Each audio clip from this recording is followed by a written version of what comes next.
Happy Friday, everyone. A huge weekend of Eastern Football League action coming up with 2 senior grand finals, and we are all over it here on the Friday preview. Looking forward to previewing those 2 games as well as a big Division 1 Choose Tap preliminary final. I'm Ben Waterworth, and joining me as they do every single week, let's start with the big man who does milk cows for a living. A very good Friday afternoon to Peter Baird. Good afternoon to you too, Ben Waterworth. Fantastic Friday afternoon. If last weekend was any indication on how big a grand final can get, I can't wait to this weekend. We've got 2 of them, the Division 3 and Division 4 grand finals, Saturday and Sunday. Let's just get into the footy, mate. You really are in holiday, sort of honeymoon kind of mode, Peter Baird, after your Roval Hawks got up last weekend. Daniel Cencic, as he has done for most weeks throughout season 2012, joins us on the Friday preview. Good afternoon to you, DC. Very good afternoon to you, Ben Waterworth, and to all the listeners out there. Pete summed up my thoughts exactly. Can't wait to get stuck into it this weekend. Let's start with the Division 1 Choose Tap preliminary final between Norwood and Baldwin at Bayswater Oval this Saturday starting at 2:10 p.m. Dan, how do you see this one going at the moment? Of course, Norwood was the team that finished on top of the ladder but got a bit of a reality check last weekend against the Eagles. Yeah, look, you don't finish on top of the Division 1 Choose Tap ladder for no reason. Norwood are a quality football side. Of course, I had a chat with Shane Clayton through the week. Make sure you check out that article in the Mighty Eastern Footballer. His boys are up and about this weekend, there's no doubt about it. He said from last season to this season, they've vastly improved, and he saw the talent was always there. It was just a matter of having a really strong pre-season and putting it all together. They've got some great young fellas through the side, and also some really experienced players like himself. And up forward as well, they're very dangerous up forward. Johnson and English, fantastic goal kickers for them. Baldwin are going to have their work well and truly cut out for them this weekend if they're to advance through to the Division 1 Choose Tap Grand Final, there's no doubt about it. And the strength of the midfield, they've got players through there like Jake Ford, Chris Nye, Scotty Day, Matty Ava, so many great players through that midfield, and Baldwin are really going to have to match up well with them. They've got a very deep midfield, Baldwin, but you just get the sense that this Norwood midfield are up for the occasion, and I think they might be able to get over the line this weekend and advance through to Division 1 at Choose Tap Grand Final to meet Vermont next week. You sound very confident about the mighty Norseman there, Dan Cencic, but Peter Baird, we saw a very impressive Baldwin outfit last weekend. Arguably, they come into this game as the informed team and possibly the most informed team in Division 1 at the moment. I certainly do, Benny. I really love the way Baldwin are going about their business at the moment. They just look so relaxed, and they seem to be relishing the challenge that these elimination games throw up to them week in, week out. They've knocked off the grand finals from the last 2 years in consecutive weeks, disposing of the dual reigning premier Noble Park in the first week of the finals, and then last week the runner-up from the last 2 years in Scoresby, who they made to look second-rate. Their run and spread from the contest was fantastic. Guys like Stevie Kenner, just the way he burst from the back line and created options through the midfield. Jeff Goebbels would have to be a lock for the Division 1 SEN Team of the Year centre-half forward. He's in fantastic form. Luke Barker, he always offers them an option up forward. They've got experience in that side. Guys like Alan Murray, who's now played 100 games for the Baldwin Football Club. And they've got added motivation in obviously the tragic incident that occurred last year with Sean Bergen. They want to make amends for that. I actually went out to Tullamarine Airport and watched a few of the Norwood boys sneak back into the country earlier this morning, but I don't reckon that's going to help them. I reckon Baldwin are absolute certainties tomorrow afternoon out at Bayswater Oval. Daniel Donati has this team primed to go all the way this year. I just love the way they set up from half back as well. Johnny Milhausen provides plenty of run from there through the midfield. That damaging left foot of Shane Tregear and the hardness of Ryan McMahon, you have to admire that. And their 2 leaders, guys like Rennie Gilchrist, the youngest captain in Division 1, he's been superb this year, and Charlie Hendry adds another dimension to them. I reckon Baldwin are absolute Monties tomorrow afternoon, and I'm going to tip them to have a big win and book their place in the Division 1 Grand Final the week after against Vermont. Just a couple of matchups I want to run past you, Frosty. Rod Crow, who does he go to up in that Norwood forward line? Of course, it's great to have him back in the selected side for Baldwin. Maybe another one, who gets Jeff Goebbels down in the Norwood defence? Because Jeff Goebbels last weekend, he said he's a lock for the Division 1 centre-half forward position in the SEN Team of the Year. Who gets him from Norwood? I reckon Evan Johnson's the man that might go to Goebbels. He's just so mobile, and he keeps running all day as well. A bit like Nick Rewalt for the St Kilda Football Club. So I think they need to have someone that can go on and win with a bit of a tank. Evan Johnson is the man I'd be looking forward to go with there. Rod Crow, he might go to a guy like Brent English if he goes forward. Someone with a bigger body who's probably not going to be as quick and mobile. And I think Rod Crow's probably the perfect man to shut down a guy like that. I reckon they're the matchups I'd go for there, Ben. Some fantastic matchups right throughout the game, but in the midfield is where a final is normally won, and Baldwin's midfield just blew me away last weekend. You mentioned a number of players just then, Frosty. Ben Harris is an absolute star. He's come back into the side and doing wonders at the moment. Beautiful left foot kick, but he's also hard, like Ryan McMahon as well. I think the Baldwin midfield will get on top of Norwood. They'll use the wide open spaces of Bayswater Oval, which the Norsemen aren't used to. I think Baldwin to win and to set up a very, very juicy grand final against Vermont. So Vermont awaits the winner of Baldwin and Norwood on the weekend. Make sure you stay tuned to the EFL's Twitter feed at FootyEFL for updates right throughout the day, and of course on 98.1 Radio Eastern FM. Let's have a look at the Division 3 Choose Tap Grand Final. It's North Ringwood and the Glen Waverley Hawks, these two teams finishing first and second respectively on the Division 3 ladder in season 2012. It's the grand final that had to happen in many people's point of view. Gents, how do we see this one going? Yeah, look, North Ringwood had a really good win over the Glen Waverley Hawks in the first final. Now, the Glen Waverley Hawks had North Ringwood's measure throughout the season, but North Ringwood have risen to the occasion in the finals, and it's the finals when it counts the most.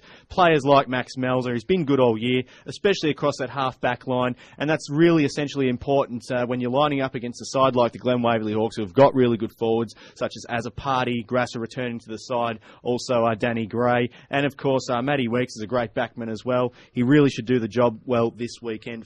A real buzz about North Ringwood this weekend with Brett Moyle cleared to play, which is a real positive for them. He's a fantastic player, great in and under, hard player too. Knows what it's like to play at a higher level, brings that experience to North Ringwood, which will stand up this weekend in the Division 3 Choose Tap Grand Final. And I think North Ringwood may just have the class to cover the Glen Waverley Hawks. A lot of confidence, as I mentioned, taken out of that first final. Frosty, I know you're a huge Glen Waverley Hawks fan, and this has been a long time coming for the Hawks, of course. We all know about their ugly duckling status back in the mid to late 2000s, but they now find themselves in Division 3 Choose Tap Grand Final. It's a great story. Oh, it's probably the fairy tale story of 2012. A team that made the step up to Division 3 after not winning the Division 4 Grand Final, going down in extra time, so added heartbreak there for the Glen Waverley Hawks. Do you reckon that'll motivate them a little bit more? I know that burns within them still. I talk to Mick Gore quite regularly, and he uses that as motivation for his team. They feel as though they need to justify their advancement to Division 3 this year after not winning the flag last year, and what better way to prove it than to take home the Grand Final this week. Take home that Premiership Cup back to Capital Reserve for the celebration. Obviously, next year they will call Central Reserve. Fantastic facilities out there home. What a better way to farewell Capital Reserve than to celebrate with a grand final victory there on Saturday night. Now, there's going to be key players for the Hawks where they can win the game. I reckon the X Factor's going to be Big Fia Tutu. Oh, yes. I reckon he might move into the midfield this week. You reckon? He's been playing down back for the past couple of weeks. He's probably the Division 3 SEN fullback of the year in the team of the year. But I don't think North Ringwood have that key forward that he needs to match up on. Josh Barrett's playing full forward for them, but he's not a big man. Fia is an absolute mountain of an individual. I reckon he might move into the midfield to create a bit of a match-up headache for Brett Moyle's men. They probably don't have that match-up there for him. The other area where I reckon they can get on top is if Danny Kennell can nullify the influence of Adam Tuck in the ruck and give the first use of the football from stoppages to the Glen Waverley Hawks midfield, that is going to go a huge way to winning this game.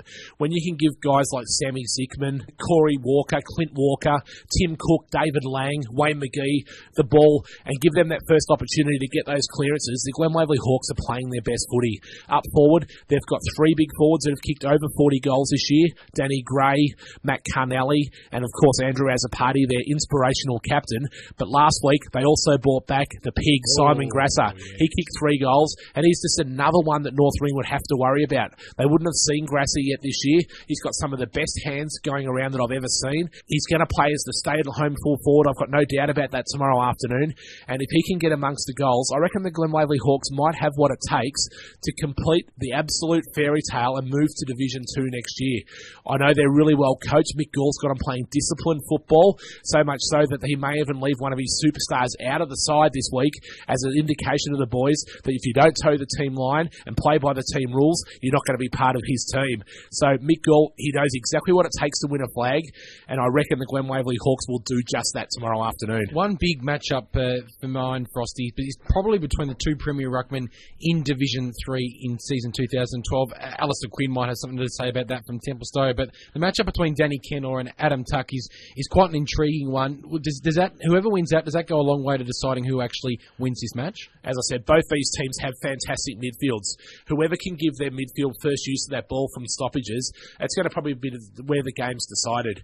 I reckon Disco Danny Kenor, he was named in that 30-man SEN Team of the Year squad, whereas his counterpart Adam Tuck unfortunately didn't make that squad. So I reckon Kenor might have the edge on him this Saturday afternoon, and I reckon the Glen Waverley Hawks are going to get up, mate. I'm very confident. I know you're confident, Frosty, and I know the Hawks are a great story, but we've got to remember the story of the North Ringwood Footy Club here. They've been so close yet so far in the past 2 years, and I'm going on the third time lucky theory. We heard from Brett Maul a couple of weeks ago on EFL TV and, of course, on EFL Sunday as well, talking about how he's managed his players a lot better in season 2012. He went into the 2011 finals series with maybe a few players that shouldn't have played, including himself, because they're under injury clouds. He's managed these players a little bit better this year round. It's maybe cost them a couple more losses than what in previous years. I get the feeling that North Ringwood are primed. They're playing their right football at the right time as well. It was evidenced through their win in the second semi-final against the Glen Waverley Hawks a couple of weeks ago. I just think North Ringwood will be too good. They're such a good cohesive unit, and I think off half-back Max Melzer will win the Best On-Ground award for the Blue Ribbon Medal, and North Ringwood, third time lucky. I heard Brett Johnson saying similar things about his Montrose team just a week ago. Unfortunately, it didn't do them much good, and I don't think it's going to help North Ringwood on the weekend. No, Saints are mine, Frosty. Can't agree with you there. And, of course, the final game we're going to have a look at is the only senior game in the EFL on Sunday. It's the grand final that had to happen in Division 4, the big boys. The Basin versus South Belgrave in the Division 4 Choose-Tap final, grand final for season 2012. The Basin undefeated throughout season 2012. South Belgrave have won every single game in 2012 except the times they've played against the Basin. Peter Baird, I know you're a huge South Belgrave fan and have plenty of respect for Nick Cox and the boys down there. I certainly do, and I reckon they can get the job done this week, and there's a couple of reasons why I think they can. Can't wait to hear this.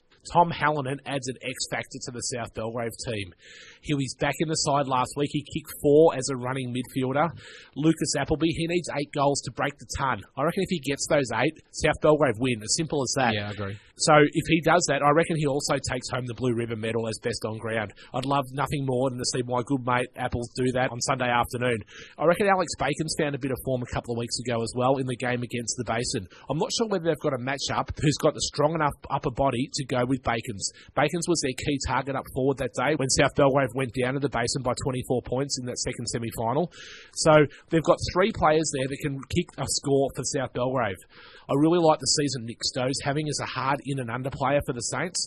And I reckon if he can team with guys like Kim Abba-Jabba and Brad Condor going through the middle of the ground, I reckon South Belgrave might start to minimise that run where the Basin cut up sides. I reckon that's the key for them. You can't let Todd Power and Matty Smith set up from half back, and when they can get the ball into the hands of guys like Daniel Dembraber running free, the Basin are playing their best football. South Belgrave need to have a plan to make sure their half forwards are accountable for those guys and can't let them create loose options coming out of defence. That then will take guys like Max Kruger out of the game, and that will give South Belgrave their best chance. I reckon this one's going to be an absolute nail-biter. We saw a draw in last year's Division 4 Grand Final. I'm not going to go so far as to say it's going to be a draw again, but I'm going to tip the Saints to get up by 1 solitary point. Oh my gosh, Peter Baird, you love to stir the pot, but surely Daniel Cencic, the Basin, can't drop this one. They've been the best team all year. One of the things I love about them is their mix between youth and experience. Yeah, you're not wrong, Benny. Basin have got a fantastic mix of youth and experience. We talk about players like Maxi Kruger and players like Daniel Dembraber. So 2 different ends of the spectrum there. But look, the Basin are primed for this one. We caught up with Mick Glassborough a couple of weeks ago, and he's got the boys well and truly fired up. Peter Baird mentioned the midfield of South Belgrave, but the midfield of the Basin's equally as handy. Clinton King through the midfield's had a really good season, and we mentioned blokes like Todd Power. Maxi Kruger's a fantastic player, and up forward they've got a lot of firepower too. Andy Coltrera knows where the scoreboard is as well. And look, the danger for the Basin this weekend is they've beaten South Belgrave 3 times, but on the other side of that, they've also gained a lot of confidence out of beating South Belgrave on those 3 occasions. And of course, 2 weeks ago, they had a very comfortable win over the Saints out at Walker Park, so that'll hold them in good stead for this weekend. They're of course irrelevant as we come into a grand final, but look, the Basin have a knack for beating the South Belgrave Saints, and that's exactly what they will do this weekend. But just like Peter Baird, I'm going to go a point the other way. The Basin will get up by a solitary point. I don't know if this is going to be a close game, gentlemen. I watched the South Belgrave and the Basin game a couple of weeks ago, and I don't think the Basin were in top form, where I think South Belgrave are close to their best as well. I've just got a feeling the Basin are going to take it to another level on the weekend and blow South Belgrave out of the water. They have been the best team all year. They've had the most points scored for them. They had the least amount of points scored against them. They're clearly the best. There is absolutely no reason to tip against the Basin on the weekend, Frosty. I'll give you one reason. How often do you see a team go through a year undefeated only to lose the grand final? I know it's going to be absolute heartbreak, but I reckon Mick Glasper is going to see what it feels like on Sunday evening to experience just that. I reckon South Belgrave can cause the upset of the year and knock off the Basin this week. And don't say I didn't tell you so. I'm not going to say that at all, Frosty, but you just can't go past this team. You look at it, and I understand that anything can happen on the day, but this is the best team in Division 4 for quite some time. I know there's a bit of an aura around the Basin. They haven't been able to get it done in finals over the past couple of seasons, I should say. But you look at this team, a great mix of youth and experience, which I think is what really sways me towards the Basin in the end. Max Cruz is an absolute star. I think he is a big chance to win the Blue Ribbon medal on the weekend. We saw how good he was a couple of weeks ago. Daniel Denbraver down back, I think, holds the key to the Basin and how much they actually win by as well. I reckon John Horton's a man that the Basin wouldn't have seen before, and I reckon he's going to be the man that goes to Denbraver. He hasn't played in all three of the games when South Belgrave have met the Basin, so I don't reckon Nick Cox has shown all his cards just yet. So he and Tom Hallinan might be 2 players the Basin haven't had a look at this year. Something up your sleeve's always good to have in a grand final. Watch for him to pull that rabbit from the hat this weekend and walk away with the Premiership Cup. No matter how much you want me to tip South Belgrave on, no matter what kind of cards you throw at me, the Basin will win, and I think the Basin will win quite comfortably. I'm thinking by 8 goals. They liked playing on Walker Park last weekend, and I reckon they'll be able to do it quite comfortably.